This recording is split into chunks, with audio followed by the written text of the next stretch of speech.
하나님 말씀 보셨습니다. 하나님 말씀 마가복음 10장 18절 말씀 보셨습니다. 마가복음 10장 18절 말씀 신약성경 15페이지입니다. 신약성경 15페이지 마가복음 10장 18절 말씀 찾으셨으면 우리 다 같이 한 목소리 한번 읽어보실까요? 시작. 예수께서 이르시되 내가 어찌하여 나를 선하다 일컫느냐 하나님 한 분 외에는 선한 이가 없느니라. 아멘. 이 시간은 용어 정리 21번째 강의가 되었습니다. 선과 악이라는 제목으로 하나님 말씀 증거하도록 하겠습니다. 선과 악. 죄의 문제를 다루기 전에 우리는 선과 악에 관한 문제를 먼저 다루어야만 합니다. 선과 악이라고 하는 기준이 분명하지 않으면 무엇이 죄고 무엇이 죄가 아닌지를 규정할 수가 없습니다. 여러분 항상 우리가 신앙생활하는 데 있어서 항상 개념이 중요한 이유가 바로 거기에 있습니다. 어떤 하나의 개념이 전제되지 않으면 그 다음에 개념이 만들어질 수가 없습니다. 이 선과 악에 대한 기준이 불투명하고 불분명하니까 자꾸 무엇이 죄냐 무엇이 죄가 아니냐에 관한 문제 자체가 혼란스러워지게 되는 것이죠. 따라서 우리가 이 죄의 문제를 다루고 있는, 특히 우리 기독교는 죄의 문제를 많이 다루지 않습니까? 이 죄의 문제를 다루고 있는 우리 기독교가 죄의 문제를 언급하기 전에 먼저 우리가 관심을 가져야 될 용어는 선과 악을 어떻게 규정할 것인가에 관해서 우리는 먼저 관심을 가져야만 합니다. 이것이 상위 개념이죠. 여러분, 이 문제는 단순히 법률과 종교의 문제로만 이해해서는 안 됩니다. 선과 악의 문제 또는 죄냐 죄가 아니냐에 관한 이 문제를 얘기하면 이것은 어떤 특정한 집단 또는 종교 또는 법률에 관한 문제라고 생각하는 경향이 많이 있는데 사실 이것은 우리의 일상과 직결되어진 문제입니다. 예를 들어서 여러분 사회생활 할 때도요, 무엇이 죄고 무엇이 선이고 무엇이 악인지에 대한 규정이 없으면 여러분 사회생활에 굉장한 혼란을 야기하게 됩니다. 사회생활의 최소 단위인 가정이라고 하는 부분 한번 좀 볼까요? 우리가 가정 안에서 여러분 이 불신자와 결혼하는 문제 또는 같은 신자라고 할지라도 신앙의 백그라운드가 다른 사람이 서로 결혼하게 되면 갖게 되어지는 갈등이 뭐냐면 선과 악에 대한 기준이 너무 다른 거예요. 선과 악에 대한 기준이 다르게 되면 그 안에서 이 기준에 대한 싸움이 계속적으로 벌어지게 됩니다. 그래서 여러분 어때요? 이것이 옳다 저것이 옳다 이것은 악이다 이것은 선이다 이 부분에 관해 서로 갈등하게 되면서 여기서 아주 심각한 문제가 계속 야기되어지죠. 이건 이 부부간의 문제만이 아니라 부모와 자녀 간의 갈등도 그렇습니다. 여러분 학생들 여러분들의 자녀들 양육하면서 어떻습니까? 학교에 공교육에 딱 맡기고 났더니 학교에서 얘기하는 선과 악의 기준이 부모가 가지고 있는 선과 악의 기준과 차이가 날 때 아이들하고 계속 갈등을 하죠. 아이들은 반항합니다. 왜냐하면 아이들은 학교에서 선과 악의 기준을 그렇게 배우지 않았거든요. 근데 부모가 이것을 선과 악이라고 기준을 잡아놓으니까 서로 부모와 자녀 간의 갈등이 계속적으로 일어나게 됩니다. 이게 시부모와 며느리 간의 관계, 이 문제도 나타나죠. 그래서 예수님께서 뭐라고 말씀하시죠? 내가 세상에 화평을 주러 온 줄로 생각하지 말라. 화평이 아니요 검을 주러 왔노라. 왜 검을 주러 오셨다는 거죠? 예수님만이 선하신데 그 선하신 하나님이 선의 기준을 인간의 기준이 아닌 하나님의 기준으로 제시하고 나니까 가정의 불화와 분쟁이 일어나기 시작하는 겁니다. 우리는 대부분 어때요? 우리는 선과 악의 기준을 합의하려고 합니다. 갈등하기 싫어하니까. 너하고 나하고 갈등하지 않으려면 선과 악을 이렇게 합의하자. 그래서 선과 악에 대한 기준을 우리는 어떻게 해요? 굉장히 변증법적으로 이해를 하고 있죠. 그래서 우리가 서로 갈등하지 않는 한도 내에서의 선과 악을 합의시켜서 서로 그거로 그냥 조용히 암묵적으로 서로 갈등을 안 하면서 살아가려고 애를 씁니다. 근데 여러분 그렇게 하고 나면 어떤 문제가 발생하죠? 시간이 지나면서 부작용이라는 게 발생하게 됩니다. 하나님께서 규정한 선이라는 기준으로 살지 않고 서로 암묵적으로 자기가 선의 기준을 쌍방간에 서로 규정을 해버리는 거예요. 그랬더니 서로 갈등은 없었는데 갈등이 없는 대신에 부작용이라는 것이 생기기 시작을 하죠. 이 부작용이 생기면서 어떻습니까? 더 큰 문제가 야기되어집니다. 하나님께서 정하신 선의 기준으로 우리가 가지 않으면 우리는 이 부작용을 막을 재간이 없습니다. 근데 인간이 교만해가지고 스스로 합의 간에 선의 기준을 세울 수 있다고 생각을 하는 거예요. 선의 기준을 자기가 쌍방 간에 합의를 세우고 나니까 어떤 현상이 나타나요? 우리 소위 사회적으로 점점 붕괴되는 현상이 곳곳에서 발생하게 되는 것입니다.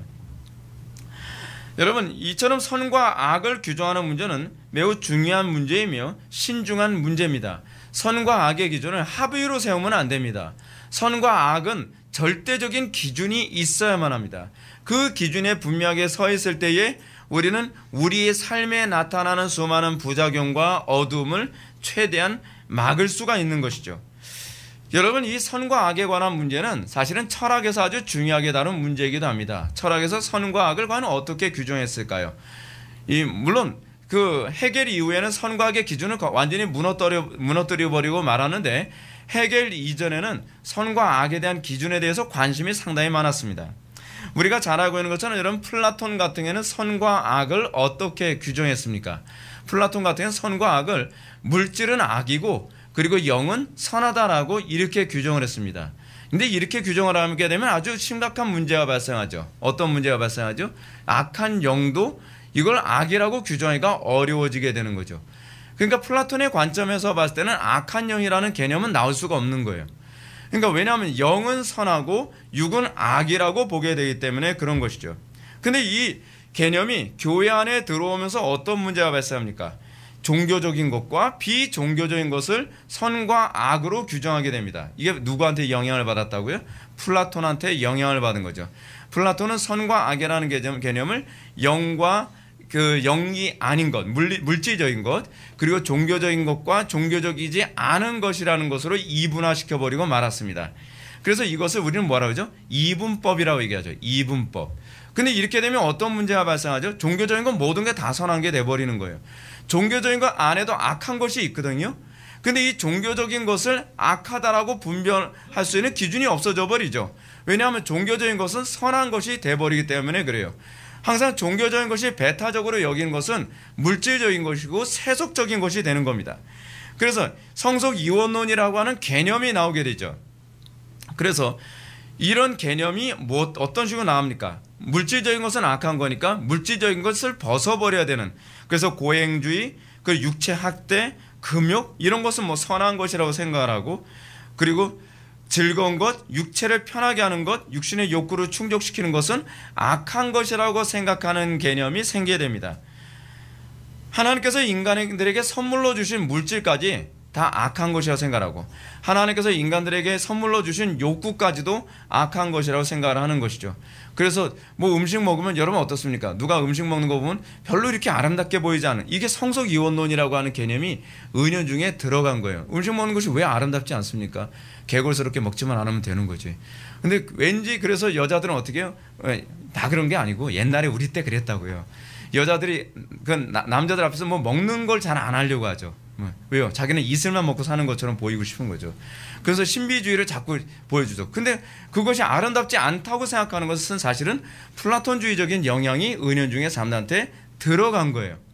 그래서 하나님께서 주신 정상적이고 그리고 고유한 욕구조차도 이걸 자꾸 악이라고 규정하게 됨으로써 이것을 자꾸 혐오스럽게 생각하는 경향성이 자꾸 나타나게 되는 것입니다. 플라톤 이전에 또 한 사람 한번 살펴봅시다. 프로타고라스라고 하는 사람이 있습니다. 제가 자꾸 철학을 얘기하는 이유가 뭐냐면 철학이 우리가 같이 갈 대상이 아니기 때문에 여러분들한테 설명해 주기 위한 거예요. 그래서 골치 아파도 좀 알아야 돼요.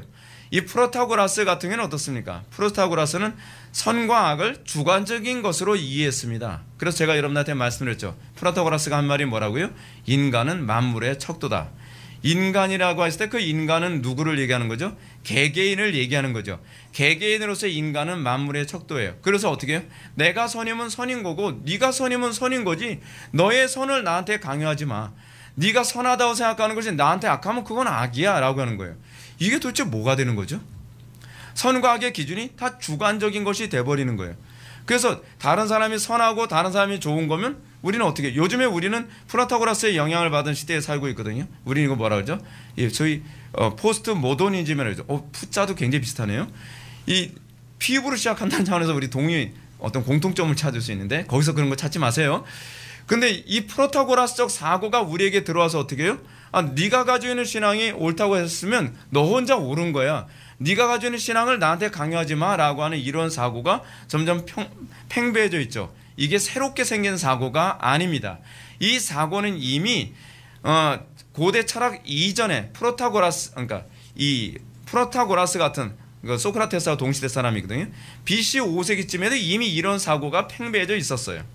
그러니까 우리가 살고 있는 시대가 얼마나 험악한 시대냐 하면, 우리가 살고 있는 시대는 소위 고대 철학부터 시작해서 현대 철학이 그냥 짬뽕이 돼가지고서 농축돼서 우리를 공격해오고 있는 그런 시대에 우리가 신앙생활을 하고 있는 것입니다.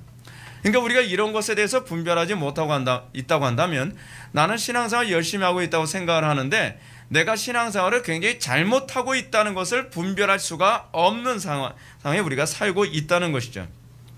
그러니까 한번 보십시오. 선과 악의 기준이 불분명하면, 그리고 참신앙과 거짓신앙에 대한 기준이 불분명하면 어떤 문제가 발생하죠? 혼란이 발생해요. 서로 갈등하지 않을 거라고 생각하죠. 갈등은 없을 수 있을지 모르나 부작용은 점점 더 커진다는 것을 절대로 잊지 마시기 바랍니다. 여러분, 과거에 이스라엘 백성들이 가나안 땅에 들어가서 그 사람들이 가지고 있었던 오류가 무엇이었습니까? 그들은 가나안 족속들과 갈등하려 하지 않았습니다. 그래서 하나님이라고 하는 절대선을 주장하기를 굉장히 불편하게 생각을 했죠. 그래서 가나안 족속들과 서로 합의하에 서로 갈등하지 않는 관계가 되니까 어떤 문제가 발생했죠? 부작용이라는 것이 발생했죠. 절대적인 선이 생기면 갈등은 있을지 모르나 부작용은 없습니다. 근데 절대선을 포기해버리면 갈등이 없는 대신 부작용이라는 것이 생깁니다. 근데 여러분, 부작용이 더 무서울 것 같습니까? 갈등이 더 무서울 것 같습니까? 부작용이 훨씬 무섭습니다. 이건 마치 뭐하고 똑같냐면, 의사가 이거 배째야만 합니다 라고 하는데, 배째는 것이 더 무섭습니까? 아니면 배째지 않고 서로 합의하에 배째지 않고 그냥 의술을 함으로써 나타나는 부작용이 더 무서울 것 같습니까? 우리는 부작용이 무서워서 배를 째는 거예요. 굉장히 무섭죠. 넘어갑시다. 배 째는 얘기하니까. 하여간 이것이 이 정도로 여러분, 갈등과 부작용의 차이가 이렇게 커요. 근데 우리는 수술을 안 하려고 하죠. 왜냐하면 수술하는 것이 두려우니까. 근데 이 수술을 안 하게 되면 오게 되는 부작용은 더 크다는 것을 인식을 못해요. 이것이 우리 기독교인들이 가지고 있는 현명성이거든요. 우리가 왜 세상과 갈등하면서도 이것이 진리다, 이것만이 참 선이다라고 우리가 얘기하는지 아십니까? 이것을 포기해버리면 사회적 부작용이 전체를 다 전복해 갈 거라는 걸 우리가 알기 때문에 그렇습니다. 그래서 우리는 굉장히 정정당당해야 돼요. 비겁해서는 안 됩니다. 두려워도 정면 승부하는 법을 배워야만 합니다. 그렇게 해서 우리는 세상에 복을 받게 만드는 역할을 감당하는 것입니다. 자, 선과 악의 문제가 성경을 통해서 세상 사람들에게 규정이 되면 사람들에게 이제 이런 얘기합니다. 그러면 성경이 얘기하는 선과 악을 규정하게 되면, 그러면 악의 기원은 어디에 있느냐라는 질문을 던지게 됩니다. 그래, 선이 하나님께 있다고 치자. 그러면 악의 기원은 어디 있어? 라는 이 질문이 당연히 나오게 되는 것이죠. 선의 기원은 하나님이라고 하는 것에 관해서는 우리는 고민의 여지가 없죠. 왜요? 하나님은 당신 스스로 선이시기 때문에 그렇습니다. 하나님 자체가 선이에요. 그러니까 선의 기준이 하나님이라는 얘기입니다. 쉽게 얘기해서요. 근데 선의 기준이 하나님이고, 그리고 모든 선이 하나님에게서 나왔다. 그래서 우리는 윤리, 도덕, 하나님은 윤리적인 존재라고 보지 않습니다. 하나님은 윤리 자체예요. 하나님을 윤리적인 존재라고 얘기한다면 하나님은 또 다른 기준에 의해서 윤리를 지키는 분이 되어버리는 것이죠. 그러니까 하나님은 윤리 자체예요. 그래서 하나님이 하시는 모든 것은 선하다라고 우리는 그렇게 규정을 합니다. 자, 그러면 악은 그러면 어디서 나오냐? 악의 기원이 어디 있느냐에 관한 문제가 발생하게 되죠. 악은 간단하죠. 하나님의 속성에 위배되는 것이 악입니다. 그럼 하나님의 속성에 위배되는 것이 악이면 악은 하나님으로부터 나올 수 없다고 하는 것이 논리적으로 성립이 되죠. 근데 문제는 뭐냐면, 하나님으로부터 나올 수 없는데 어떻게 존재하느냐에 관한 문제가 발생하게 됩니다. 이게 이제 논리학적 문제가 되는 거예요. 그렇죠? 하나님은 절대선인데, 그렇기 때문에 절대선이기 때문에 하나님에게서는 악이 나올 수 없다. 이게 맞는 얘기죠. 그렇죠? 하나님에게서는 악이 나올 수 없는데 하나님에게서 나오지 않는 것이 어떻게 존재할 수 있느냐에 관한 이 복잡한 골치 아픈 얘기가 또 나와요. 이것 때문에 졸지 마세요. 그냥 들으세요. 예. 제가 여러분들 자꾸 논리적으로 뇌를 자꾸 볼링 시켜주려고 자꾸 이런 얘기를 꺼내는 거예요. 여러분들 뇌가 좀 자꾸 이렇게 논리적으로 훈련이 돼야 되거든요. 자, 하나님께서 창조하시지 않은 것이 과연 존재할 수 있는가에 관한 이런 질문. 그렇다면 하나님께서 창조하지 않은 악은 과연 어디서 나왔는가에 관한 문제가 이제 또 대두되게 됩니다. 이런 고민에 대해서 신학과 철학을 조합해서 이제 또 한 사람이 등장하게 됩니다. 그건 누굴까요? 플루티누스라고 하는 사람이 등장하게 됩니다. 플루티누스라는 사람이 소위 신플라톤주의라고 하는 철학으로 이제 접근하게 되는데, 신플라톤주의는 뭐냐면 필론의 이 종교죠. 필론의 신비주의와 또 철학의 플라톤주의를 또 짬뽕을 해요. 여러분 제일 그러니까 음식 중에서 짬뽕 먹지 마세요. 항상 이게 섞는 거 위험합니다. 항상 교회사 안에서 보게 되면 이 섞는 사람에 의해서 교회가 복잡해지기 시작했어요. 교회사 안에서 잘 섞는 사람이 하나 있었죠. 누구죠? 토비즘 누구예요? 이 토마스 아퀴나스. 토마스 아퀴나스가 또 짬뽕의 대가였어요. 그래서 누구예요? 아리스토텔레스주의와 어거스틴주의를 섞어가지고서 로마 가톨릭이라고 하는 이 괴물이 만들어지게 됐습니다. 뭐든지 섞어요, 이 사람은. 근데 그 섞는데 그 이전에 또 나왔던 사람이 하나 있죠. 이 사람이 바로 플로티누스입니다. 플로티누스도 신학과 철학을 섞을 수 있다고 믿었어요. 그래서 절대선이신 신으로부터 정신이 나오고, 정신에서 영혼이 나오고, 영혼에서 육체가 나온다고 봤습니다. 그럼 여기서 악은 무엇이냐? 악은 이렇게 보는 거예요. 그러니까 영혼에서 육체 쪽으로, 물질적으로 가면 이것이 악이고, 그리고 영혼에서 정신으로 가까워지면, 정신의 다른 말로 누스라고 하거든요. 뭐 자꾸 나온 거 같잖아요. 누스. 그렇죠? 아니요, 지금 그렇게 외우란 얘기예요. 이 누스에 가까워지면 이것이 선이라고 생각한 겁니다. 그러면 어떤 문제가 발생하냐 하면 선과 악에 대한 개념이 모호해져 버리죠. 그렇죠? 그리고 이 악이 그러면 어디서 나왔다라고 얘기하냐면 신에게서 나왔다라고 보는 거예요. 왜냐하면 신에게서 그 정신이 나오고, 정신에서 영혼이 나오고, 영혼에서 물질이 나오는 건데, 이것이 상승하게 되면 선이 되고 하강하게 되면 이 악이 되니까 결국 악이 어디서 나왔다라고 이 플루티누스는 주장하는 거예요? 신에게서 나왔다라고 하는 거예요. 물론 그들이 생각하는 신의 개념은 아무래도 필론에게 영향을 받았으니까 하나님에게서 나왔다라고 그렇게 생각하겠죠. 여러분, 이런 식의 사고가 사람들한테 굉장히 팽배해져 있어요. 왜 제가 이런 얘기를 하냐면, 이런 식의 사고는 또 나올 수 있는 사고고 지금도 외쳐지고 있는 사고이기 때문에 그래요. 지금도 아마 이런 얘기하게 되면 또 미혹돼가지고 홀라당 넘어갈 기독교인들이 굉장히 많을걸요.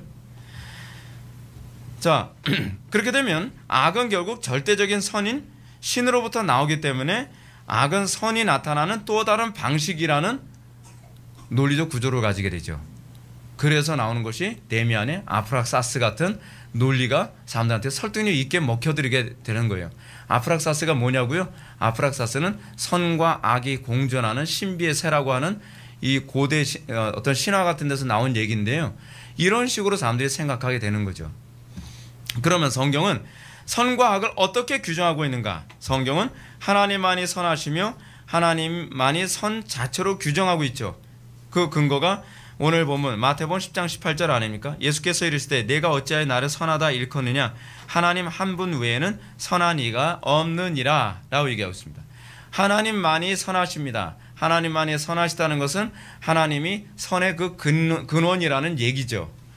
그래서 중요한 사실은 하나님께서 선과 악을 규정하셨기 때문에 선과 악이 구별되는 것이 아니라 하나님께서 선 자체라는 사실은 하나님이 선과 악의 기준이라는 거예요. 무슨 말인지 아시죠? 따라서 하나님의 속성과 부합하지 않은 건 다 악이에요. 여러분 이거 잘 기억하셔야 돼요. 하나님의 속성에 부합하지 않는 건 악이에요. 하나님의 속성에 만약에 조금 부합하지 않았다고 합시다. 조금이에요. 0.01mm 정도. 그럼 뭐예요? 악이에요. 우리는 선과 악의 기준이 불분명하죠. 목사님 그래도 예배 참석했으면 선 아닌가요? 아니라니까요. 이 선과 악의 기준을 분명하게 명문한 그것이 뭐예요? 율법이고 이것을 십계명으로 요약을 했죠. 율법이란 단순히 하라, 하지 말아에 관한 문제가 아니에요. 하나님께서 기뻐하시는 것과 기뻐하지 않는 것의 개념이에요.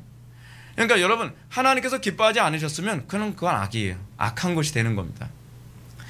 하나님께서 천지 만물을 창조하셨을 때 하나님께서 뭐라고 말씀하셨죠? 보기에 좋았더라, 기뻤더라는 것이죠. 선하다라는 얘기입니다. 근데 하나님께서 보시기에 보기에 좋지 않으면 우리가 아무리 보기에 괜찮아 보여도 그건 악이에요. 그러니까 우리의 기준으로 선과 악을 잡지 말란 얘기예요. 우리 눈에 보기 좋기 때문에 그것이 왜 악이라고 얘기하는지 모르겠어요 라고 얘기하지 말라는 거예요. 하나님께서 보기 좋지 않으시면 그건 그냥 악이에요. 따라서 하나님께서 보기에 선하기 때문에 그것이 선이다라고 하는 이 말은 선과 악이 윤리도덕의 문제 이전에 하나님의 속성에 부합하냐 부합하지 않냐, 하나님께서 기뻐하시느냐 기뻐하시지 않느냐에 관한 문제라는 거죠. 그러니까 여러분들 하나님께 예배했기 때문에 선한 것이 아니에요. 하나님께서 예배했는데 하나님께서 기뻐하지 않으시면 악한 거예요. 하나님께서 기도했기 때문에 하나님께서 선하다고 보시는 것이 아니라 하나님께서 기뻐하시는 기도를 할 때라야만 선한 거예요. 하나님께서 기뻐하지 않으면 여러분들이 아무리 천하 만물을 하나님께 드렸어도 그것은 선이 아니에요. 그건 악이에요. 우리가 선과 악의 기준을 그렇게 잡지 않으니까 한국교회가 자꾸 어디로 가죠? 위선으로 가는 거예요. 외식으로 간다는 거예요. 우리는 어떤 형태를 취했기 때문에 그것을 선이라고 생각하는데 하나님께서는 형태를 선이라고 보질 않으세요. 하나님께서 기뻐하시는 것만 선이에요. 그런데 인간이 타락하면서 선과 악의 기준이 하나님에게서 사람에게로 옮겨갑니다. 아담과 하와는 하나님께서 보시기에 좋도록 하는 최초의 피조물이었는데 아담과 하와가 하나님께서 금하신 선악을 알게 하는 남의 실과를 따먹죠. 선악을 알게 하는 남의 실과를 따먹은 문제는 윤리도덕의 문제가 아니에요. 이것은 하나님께서 보시기에 아름답지 못한 행동을 했다는 차원에서 죄악인 거예요. 악이죠. 다른 말로 하나님의 뜻에 부합하지 않은 일을 했으면 악이에요. 최초 인류는 하나님의 존재 방식, 잘 들으세요. 이거 굉장히 중요한 단어예요. 하나님의 존재 방식에 부합하지 않는 행동을 한 최초의 인물이 바로 아담과 하와라고 규정하고 있는 거예요. 선과 악의 기준은 하나님의 존재 방식이 규정을 해요. 우리가 예수를 믿고 나면 그래서 우리에게 나타난 것이 뭐죠? 하나님의 존재 방식에 부합한 가정, 하나님의 존재 방식에 부합한 라이프 스타일, 하나님께서 존재하시는 존재 방식에 부합한 모든 영역을 찾아가죠. 그것이 우리가 선을 추구하는 방식이에요. 근데 선악의 문제는 여기서 끝나지 않죠. 더 심각한 문제는 아담과 하와는 이제 선악의 기준을 하나님에게서 찾지 않고 자기에게서 찾아요. 이것을 하나님께서는 이렇게 말씀하시죠. 여호와 하나님이 이르시되 보라, 이 사람이 선악을 아는 일에 우리 중에 하나같이 되었으니, 선악을 아는 일에 우리와 하나같이 되었다. 무슨 얘기죠? 이 말은 아담과 이제는 선악을 내가 규정한다라고 생각하는 거예요. 내 눈에 보기 좋으면 선인 거예요. 내 눈에 보기 안 좋으면 악인 거예요. 이거 오늘날 우리나라 사회 안에서 전 세계적으로 보편적으로 일어나고 있는 일 아닙니까? 선악을 절대적인 기준에서 찾지 않아요. 선악의 기준을 제가 서론에서 말씀드렸던 것처럼 내 개인적 감정, 내 개인적 안목, 내가 이제껏 배웠던 학습된 습관들, 이런 것에서 선악을 규정하기 시작을 하죠. 그래서 강단에서 아무리 성경적으로 설교를 해도 내 감정이 안 맞으면 그냥 악인 거예요. 그냥 생각도 안 해요. 그냥 악이에요. 왜요? 내 감정이 안 맞으니까. 그리고 내 경험에 안 맞으니까. 내 생각에 안 맞으니까. 이게 타락한 아담과 하와의 속성이에요. 인간이 타락하고 난 이후에는 그 기준을 하나님에게서 찾지 않아요. 여러분들 예수 믿고 나서 여러분들 뭐가 달라졌는지 아십니까? 내가 옳다고 생각했던 모든 것이 성경에 의해서 다 비판을 받고 있다는 것에 동의하기 시작을 해요. 예전에는 동의할 수 없었어요. 그러나 여러분들 예수를 믿고 난 다음에는 내가 이건 당연히 옳은 거야 라고 생각했던 것이 성경이 아니라고 해야 되면 그냥 항복, 오케이, 아니었구나, 회개로 반응을 하게 되는 거죠. 이게 예수 믿고 나타나는 현상이에요. 근데 여러분들이 회심하지 않으면 어떤 현상이 나타나냐면, 목사님 말이 아무리 옳아도 그 내 경험하고는 아니야, 그럼 그냥 캔슬, 더 이상 듣질 않아요. 이것이 오늘날 우리의 타락한 본성이 아직까지도 뽑히지 않은, 아직 성령으로 거듭나지 않은 사람들에게 나타나는 특징이죠. 그죠? 따라서 이 우리에게서 나타나는 이 종교적인 영역에서도 그렇습니다. 신앙이란 하나님을 기쁘게 하는 것임에도 불구하고 오늘날에는 신앙을 어떻게 규정하죠? 자기 만족 또는 자기가 기쁘면 그것을 선이라고 생각하는 거예요. 내가 오늘 예배 시간에 너무 만족스러웠으면 은혜 받았어요. 그 은혜 받은 거 아니에요. 우리는 은혜 받았다라고 하는 이 용어 자체도 어떻게 해요? 내가 만족했고 내가 감동받았고 내가 위로받았으면 오늘 은혜 받았다라고 생각하는 거예요. 이거 굉장히 첫 아담적 사고방식입니다. 선과 악, 은혜 받음, 은혜 받지 않음을 내가 규정을 하죠. 성경이 그것을 은혜라고 규정하지 않아도 내가 기분 좋았으면 내가 은혜 받은 거예요. 오늘 찬양하다가 막 날뛰고 오늘 찬양하다 막 흥분됐는데 그래서 내가 오늘 이렇게 기쁜데 하나님은 얼마나 기뻐하시겠습니까? 이 용어 자체가 얼마나 주관적이고 얼마나 첫 아담의 타락한 본성적 표현인지 모르겠어요. 여러분들이 예배를 하고 기도를 하고 이웃에게 사랑을 베푼다고 하지만 그 모든 것이 자기만족적이죠. 여러분 우리가 종교생활 우리가 예수를 믿고 나서 우리 신앙생활에서 우리가 개혁되어져야 될 아주 중요한 요소가 뭔지 아십니까? 자기만족이에요. 우리는 내가 만족했으면 그것이 신앙생활 잘한 줄 알고 있어요. 그래서 한국교회 교인들에게 나타나는 제가 왜 한국교회 교인이라고 얘기하냐면 외국교회 교인들을 본 적이 없어서 그래요. 한국교회 교인들에게 나타나는 흔한 현상이 뭔지 아십니까? 지잘난 맛의 신앙생활이에요. 속된 말로 자기 만족에 의해서 자기 혼자 신앙이 좋아요. 하나님은 신앙이 안 좋다고 보시는데 자기 혼자 신앙이 좋은 거예요. 그러니까 여러분들이 우리 교회 왔을 때 여러분 제일 힘든 게 뭡니까? 제가 여러분들 신앙을 잘 인정해주지 않을 때 여러분 기분 나쁘잖아요. 아니 제가 인정해 주는 것이 아니라 성경의 기준을 전 여러분한테 말씀드리는 거예요. 다른 교회에서 여러분들 아무리 신앙이 좋았다라고 얘기한다 할지라도 그거는요 별로 의미가 없어요. 하나님께서 성경으로 규정해 주는 것이 아니라고 한다면 그건 신앙이 아니고 그것은 좋은 신앙이 아니에요. 여러분들이 다른 교회에서 아무리 난다 긴다 하는 직분을 다 가졌다 한다 할지라도 아무리 여러분들이 목사라는 직함을 가졌다 한다 할지라도 그 신앙이 하나님께서 기뻐하시는 것이 아니면 그건 악이에요. 너무 지나치다고요? 아니 그것이 성경이에요. 성경은 냉정해요. 성경은 칼로 무썰듯이 선이 분명해요. 자기 만족과 자기 열심 가지고 종교 생활하고서 그것을 신앙을 좋은 것이라고 생각하지 마십시오. 그건 우상 숭배를 잘하는 사람일 수 있어요. 이런 태도가 철학으로 그대로 나타난 것이 앞에서 언급한 프로타고라스가 선과 악의 기준을 자기 개개인에게 적용시킨 거죠. 그렇죠? 프로타고라스의 관점에서 봤을 때 어때요? 뭐가 신앙이 좋은 거예요? 개별자가 신앙이 좋은 거예요.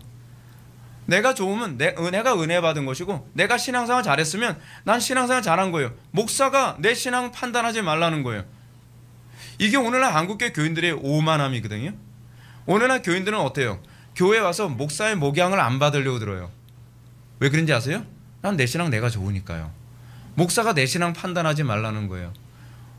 이게 오늘날 한국교회 교인들이 얼마나 심각하게 썩었는지를 알 수 있는 거죠. 성경의 기준을 가지고 내 신앙이 잘못됐으면 그때그때마다 개혁하고 회개하고 정상적인 궤도로 들어올 생각을 해야 되는데 아니 내가 만족하고 내가 신앙생활 열심히 하고 내가 열심히 교회 생활 다니면 교회 생활 잘하면 이거 신앙 아니냐는 거예요. 근데 제가 보기에는 신앙이 아니에요. 그건 우상 숭배죠. 자기 만족이에요. 그러니까 많은 사람들이 종교 생활을 자기 만족적으로 신앙 생활을 하죠. 그리고 많은 사람들이 해결적 사고방식을 가지고 있죠. 선과 악은 상대적이라고 생각을 하는 것이죠. 그리고 이 개념이 이제 20세기 들어와서 여러분들 못 들어본 이름 아는 사람 알겠지만 미셸 푸코라고 하는 사람에 의해서 또 더 심각하게 왜곡되기 시작해요. 미셸 푸코라고 하는 사람은요 선과 악이 시대와 지역적인 것이라고 이 사람은 생각을 해요. 시대에 따라서 선과 악의 기준이 달랐다는 거예요. 그리고 지역에 따라서 선과 악의 기준이 달랐다는 거예요. 선과 악이 없다는 게 아니라 있긴 있는데 선과 악은 시대에 따라서도 다른 것이고 지역에 따라서도 다른 건데 왜 그 지역에 따른 어떤 특정한 종교나 특정한 지역의 선과 악의 기준을 왜 다른 지역과 다른 시대 사람들에게도 강요하냐고 얘기하는 거예요. 여러분 이게 사람들이 좀 미쳐가는 거예요. 아담에게서 영향을 받은 그 미친 사고방식이 이제는 미셸 푸코 같은 사람들에게서 오면서 더 미쳐가기 시작을 하는 거죠. 근데 머리가 좋게 얘기하니까 사람들이 막 거기에 넘어가요. 넘어가면 안 돼요. 철학자들이 생각하는 선과 악의 문제는 이 정도만 살펴보고, 선과 악의 문제가 하나님의 기준으로 하고 있다면 그러면 악은 창조된 것이 아니라 하나님의 속성에서 벗어난 것이다라고 하는 이 말이 어떻게 성립되는가에 관해서 한번 좀 살펴봅시다. 우리가 이 부분을 염두에 두지 않으면 자꾸 악의 태생을 자꾸 찾아요.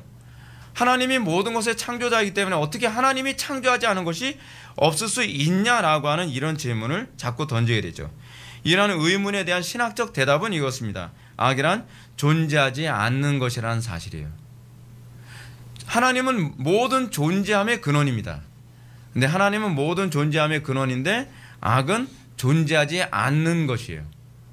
창조하지 않았기 때문에. 그럼 이렇게 얘기합니다. 아니, 창조하지 않는데 어떻게 존재하냐? 아니, 존재하지 않는다니까요. 악은 존재하지 않는 거예요. 악도 하나님의 창조물이라는 생각은 사실은 신플라톤주의, 이 플로티누스의 사고가 우리는 배우지 않아도 우리는 그렇게 사고해요. 여러분 철학 대단하다고 생각하죠? 대단하다고 생각하지 마세요. 그냥 여러분들은 그냥 생각하는 게 다 그렇게 생각해요. 그런데 학문적으로 배우려니까 골치 아프죠? 그냥 여러분들이 그냥 생각하는 게 그거예요. 그걸 학문적으로 정리해서 우리가 머리 나쁜 사람이라고 자꾸 괴롭히고 있는데 그 사람들이 머리가 좋은 게 아니라요. 우리도 똑같이 생각하는데 그 사람들이 조금 다른 게 있다면 그거를 어렵게 말을 만들어서 우리를 비참하게 만드는 것 뿐이에요. 그냥 그 차이예요. 그러면 어떻게 하나님께서 창조하지도 않은 것이 존재할 수 있느냐? 이 질문을 한번 해봅시다. 오늘 이 얘기는 굉장히 중요한 질문이기 때문에 어려워도 우리 청소년들 그냥 귀담아 들으세요. 이 귀담아 듣는데 어렵다 그러면 다시 반복해서 들으셔야 돼요. 왜냐하면 이건 굉장히 중요한 얘기예요. 인생을 살아가면서 분명히 또 충돌을 일으켜야 될 질문이기 때문에 그래요. 자, 그러면 존재하지 않은 것이 어떻게 존재할 수 있느냐?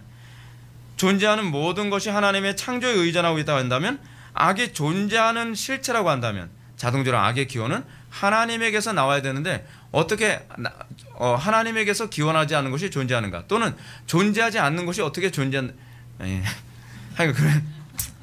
하여간 악을 존재하냐 존재하지 않느냐에 관한 문제, 악이 존재한다고 얘기하는 것은 만유교적 사고에서 나온 거예요. 그냥 이렇게 이 정도만. 우리가 분명히 염두에 둬야 될 전제가 있는데 그것은 하나님만이 창조주시라는 점, 이거 전제예요. 제가 왜 자꾸 전제를 얘기하냐면 우리는 전제주의적 사고를 해요.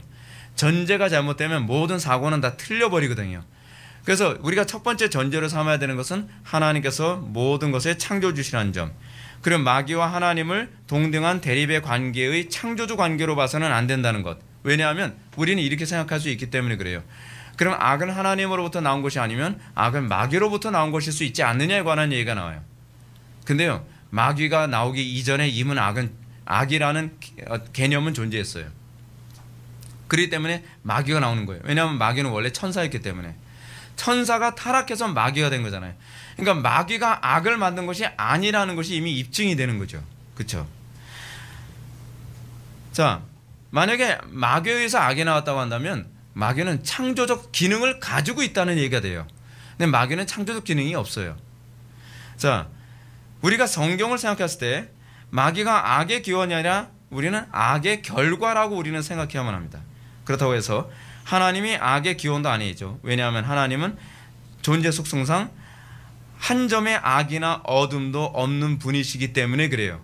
그래서 하나님의 존재 속성상 악이나 어둠이 나올 수가 없어요. 어디에 그 얘기가 나오죠? 야고보서 1장 17절에 그 얘기가 나오죠. 각양 좋은 은사와 온전한 선물이 다 위로부터 빛들의 아버지께로부터 나오나니 그는 변함도 없으시고 회전하는 그림자도 없으시니라. 이렇게 말하면 기원도 없는 악이 어떻게 존재할 수 있느냐라는 질문을 또 하게 됩니다. 이 질문에 대한 대답은 간단하죠. 악이란 선하지 않음을 의미하기 때문에. 이거 무슨 궤변 같은. 악이란 선의 반대 개념이 아니에요. 악의 개념은 독립적으로 존재하는 개념이 아니에요. 여러분, 빛은 독립적으로 존재하죠. 선도 독립적으로 존재합니다. 근데 어둠이나 악은 독립적으로 존재하지 않아요. 그러니까 빛이 있기 때문에 어둠이라는 개념이 나오는 거죠. 그렇죠? 그러면 여러분, 어둠이란 개념이 어떻게 나오는 거죠? 빛이 존재하지 않는 영역을 어둠이라고 얘기하는 거죠. 다시 얘기한다면 선하지 않으면 그것이 악이라는 개념은 나오는 거예요. 없는 것을 표현하는 방식이죠. 그래서 여러분, 죄를 헬라어로 뭐라고 얘기한다고요? 하마르티아라고 얘기하죠. 하마르티아. 하마르티아가 뭡니까? 관역에서 벗어나는 거잖아요. 이 죄가 관역에서 벗어나간다라고 하는 얘기를 했을 때 죄라는 개념은요, 사실은 관역이 아닌 것을 의미하는 개념이거든요. 관역 밖의 개념이에요. 관역 밖의 개념. 그럼 여러분 신앙생활에 관해서 한번 잘 생각해 보세요. 여러분 신앙생활 열심히 하는 거 중요한 게 아니에요. 관역을 못 맞추는데 열심히 해봐야 소용이 없어요. 마치 권투 선수가 잽을 열심히 날리는데 나 열심히 했으니까 저놈이 넘어지겠지. 그렇지 않아요. 열심히 했기 때문에 넘어지는 것이 아니라 잽을 맞췄기 때문에 넘어지는 거예요. 그렇지 않아요? 근데 우리가 신앙생활을 그렇게 한단 말이에요. 우리는 막 사방에다 막 잽을 날리는데 잽을 열심히 날렸으니까 우리가 하나님께 기뻐하실 거라고 생각하는 거예요. 한심한 거죠. 한심한 거예요. 그러니까 상대편은 그냥 팔짱 끼워서 가만히 쳐다보고 있는데 앞에서 자기 혼자 널뛰고 있는 거예요. 그거 얼마나 웃깁니까? 코미디 아니에요? 근데 우리가 신앙생활을 그렇게 하고 있어요. 관역을 하나도 맞추지 않으면서 난 하나님이 기뻐하시는 선을 행하고 있다고 생각하고 있는 것이죠. 근데 이게 악이에요. 이게 악. 따라서 이 어둠이란 개념은 존재가 아니라 존재가 없는 것을 굳이 표현하려고 하다 보니까 나온 개념이에요. 이게 악의 개념이죠. 선이라고 하는 것이 존재하는데 존재하는 선이 아닌 것을 설명해야 되니까 악이라는 개념이 나온 거예요. 마치 이거와 똑같죠. 빛을 딱 비췄는데 여러분 빛이라는 것 개념은 독립적으로 존재하는 개념인데 빛을 비췄더니 그림자가 생겨요. 그림자 생기는데 용어가 없어요. 빛이 비춰지지 않는 영역이 생겼어요 라고 얘기하니까 그것을 사람들이 뭐라 하냐면 이걸 그림자라고 하자라고 얘기하는 것이 그래서 나온 게 그림자 아닙니까? 그렇지 않으면 뭐라고 얘기해요? 빛이 비춰지지 않는 영역이라고 계속 이렇게 얘기해야 돼요. 예. 그러니까 이거를 한 단어로 만들자. 그거 뭐예요? 그림자라는 거죠. 악이라는 개념도 그거 아닙니까? 선하지 않은 이 모든 것을 악이라고 얘기하는 것이죠. 하나님께서 기뻐하지 않는 모든 영역을 악이라고 얘기하는 거예요. 이거는 없는 것에 대한 표현이죠. 따라서 악이란 뭐예요? 하나님을 모시지 않은 상태, 하나님의 통치를 받아들이지 않은 벗어난 반역의 상태, 또는 악은 생명이 없는 상태 또는 죽음의 의미로도 나타나죠. 그죠? 가장 중요한 개념은 악은 그 자체로 존재 없음을 의미한다는 거예요. 여러분 악의 이 개념이 아주 무서운 겁니다. 악의 개념이에요. 악이 동반하는 결과는 그래서 모든 걸 존재 없게 만드는 거예요. 이게 악의 개념이에요. 모든 걸 파괴하죠.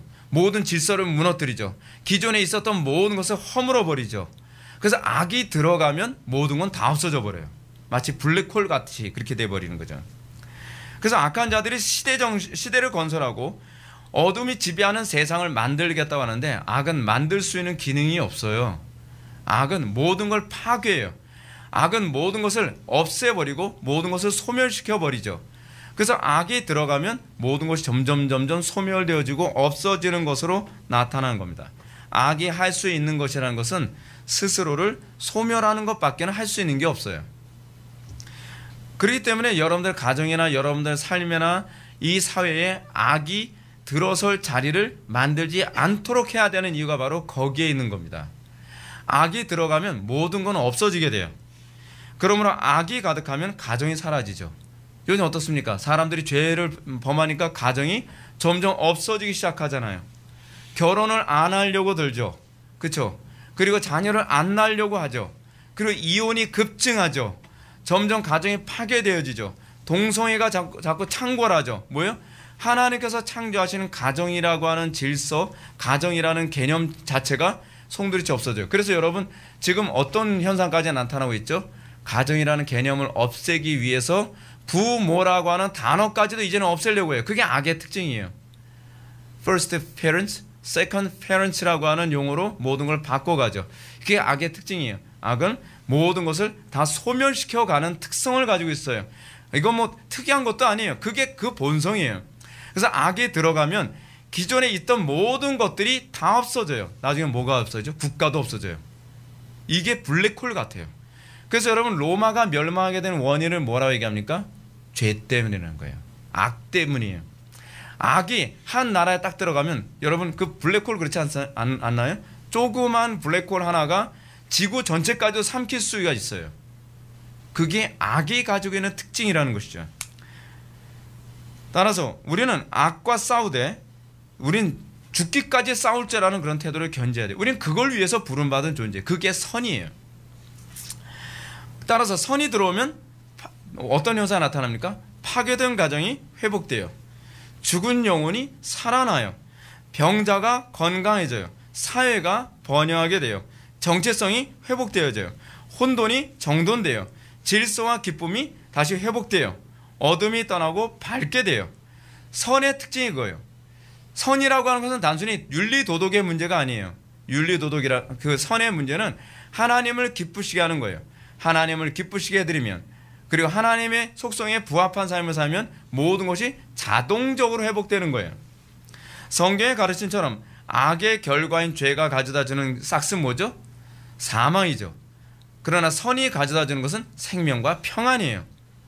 이것이 바로 성경이 가르치는 특징이죠. 따라서 히브리서 2장 14절의 말씀처럼 마귀는 사망으로 말미암아 사망의 세력을 잡은 자라고 얘기합니다. 따라서 그리스도께서 이 세상에 오신 이유는 이렇게 악을 통해 사망으로 사람들을 파괴하는 마귀의 일을 멸하기 위해서 오신 것이죠. 그렇죠? 무엇으로요? 생명과 평안으로 명하라는 거예요. 성경은 선과 악의 관계를 존재와 존재 없음, 생명과 사망, 빛과 어둠이라고 하는 일관성 있는 구도로 우리를 가르치고 있습니다. 사도 바울은 육신의 생각은 사망이요 영의 생각은 생명과 평안이라고 얘기했죠. 물론 문맥상 여기서 육신이라는 개념은 물질의 개념이 아닙니다. 영이라는 개념은 또 비물질의 개념이 아니에요. 여기서 육신이라는 개념은 악의 개념이고, 그리고 영이라는 개념은 선을 의미하는 개념이죠. 그러므로 바울은 성도를 빛의 자녀라고 언급하고, 그리고 불신자들을 어둠의 자녀라고 규정을 합니다. 너희가 전에는 어둠이더니 이제는 주 안에서 빛이라, 빛의 자녀들처럼 행하라 라고 가르치고 있습니다. 그럼 빛의 자녀처럼 행하는 게 뭔지 알겠죠? 건설하는 거죠. 하나님의 마음에 쏙 들게 살아가는 거죠.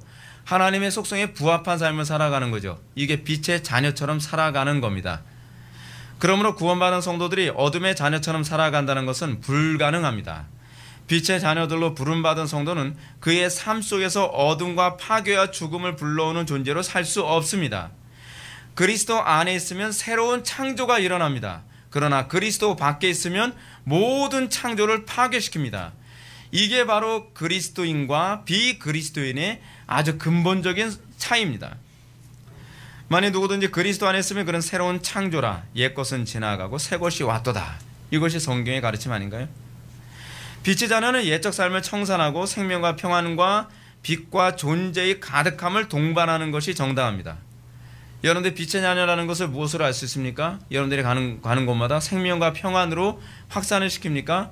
아니면 여러분들이 가는 곳마다 오히려 파괴되어지고, 그리고 어두워지고, 그리고 존재가 희미해져 갑니까?